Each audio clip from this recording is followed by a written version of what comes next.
मुख्यमंत्री हेमंत सोरेन के नेतृत्व में राज्य सरकार ने अपने 2 कार्यकाल के दौरान 6 वर्ष के कार्यावधि को पूरा कर लिया। पहले सरकार के 5 साल और दूसरे सरकार के 1 साल पूरे होने पर सरकार ने अपनी उपलब्धियां गिनाई।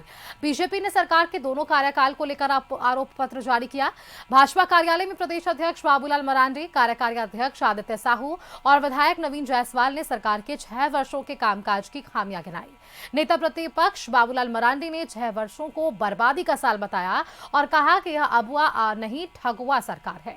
रक्षक ही भक्षक बन गए हैं, पुलिस ही मिलकर सब लुटवा रही है। सरकार का एक वोट 7 गारंटी भी धोखा निकला। बाबूलाल ने चंगाई सभा पर सवाल उठाया। उन्होंने कहा कि मैया समान योजना का पोर्टल नहीं खुलता है। उन्होंने कहा कि रोजगार के नाम पर युवाओं को सरकार ने ठगने का काम किया है।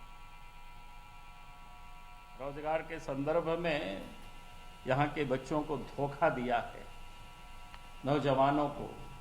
वैसे सारे विभाग में कई विभाग है, कई विभाग का वैकेंसी निकलता है, रद्द होता है, जब मन होता है तब रद्द करता है, कहीं एग्जाम में गड़बड़ करता है। फिर 6ठा गारंटी दिया था शिक्षा का। अब उसमें बड़ा यूनिक है भाई, आप प्रखंडों में डिग्री कॉलेज खोलेंगे, जिला मुख्यालय में इंजीनियरिंग कॉलेज खोलेंगे, मेडिकल कॉलेज, यूनिवर्सिटी की स्थापना करेंगे, यानी रोजगार की अवसर उपलब्ध कराने के लिए और उद्योग के प्रोत्साहन के लिए।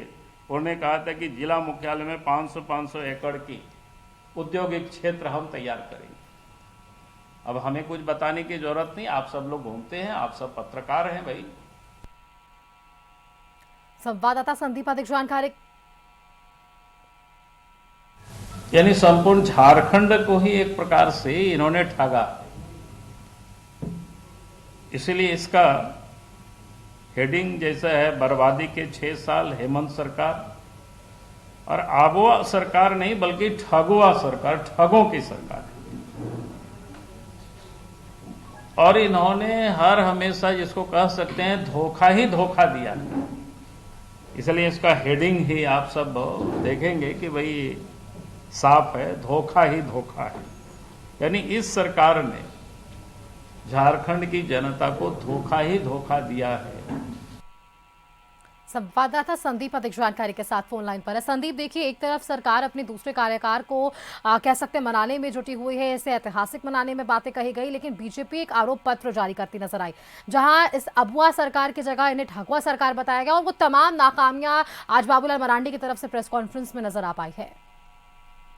जी, यदि बीजेपी की बात करें तो आज नेता प्रतिपक्ष के द्वारा प्रेस कॉन्फ्रेंस की गई थी और एक पत्र आज जारी किया गया है, जिसमें हेमंत सरकार के जो 6 वर्ष का कार्यकाल रहा है उसको गिनाने का काम किया है। और उनका साफ तौर पर सरकार पर यह आरोप है कि यह भ्रष्टाचार में लिप्त सरकार है और युवाओं को सिर्फ ठगने का काम कर रही है। और कई तरह के जो आरोप है इस सरकार पे लगाया गया है।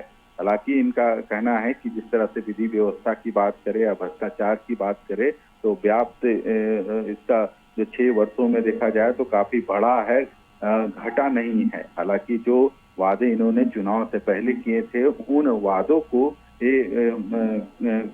काम करने में कहीं न असफल रहे हैं। और दूसरी तरफ यदि देखा जाए तो जेएमएम भी अब इस प्रेस कॉन्फ्रेंस के बाद अभी प्रेस कॉन्फ्रेंस कर रही है और सुप्रियो भट्टाचार्य जेएमएम कार्यालय में कहीं ना कहीं बाबूलाल के इस बयान प्रेस कॉन्फ्रेंस के बाद ये आरोप लगा रहे हैं कि ईडी की जो कार्रवाई हुई है कई कोयला कारोबारियों पे धनबाद में हुई थी, तो उनके साथ उनका जो फोटो सार्वजनिक हुआ है तो एक क्या है।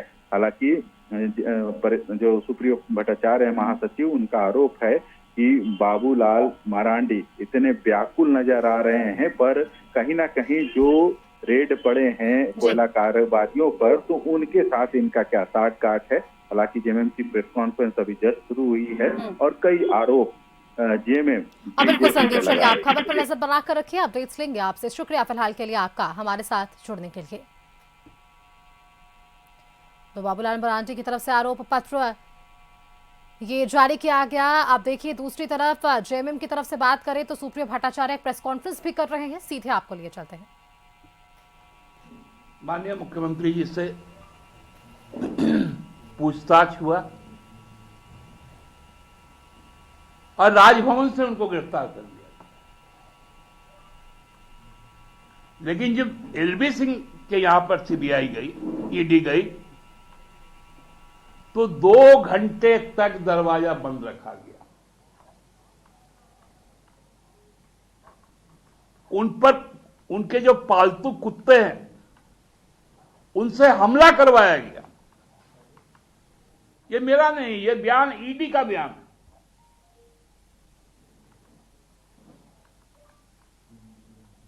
लेकिन उनकी गिरफ्तारी नहीं हुई, इसलिए नहीं हुई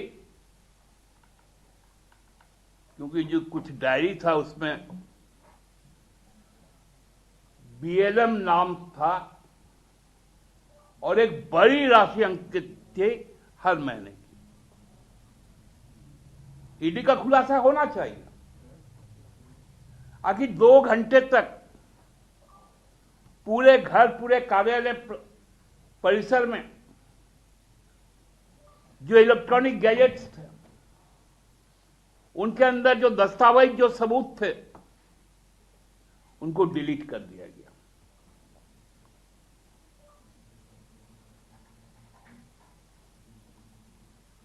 यहां हमने देखा था ईडी की कार्रवाई होती थी,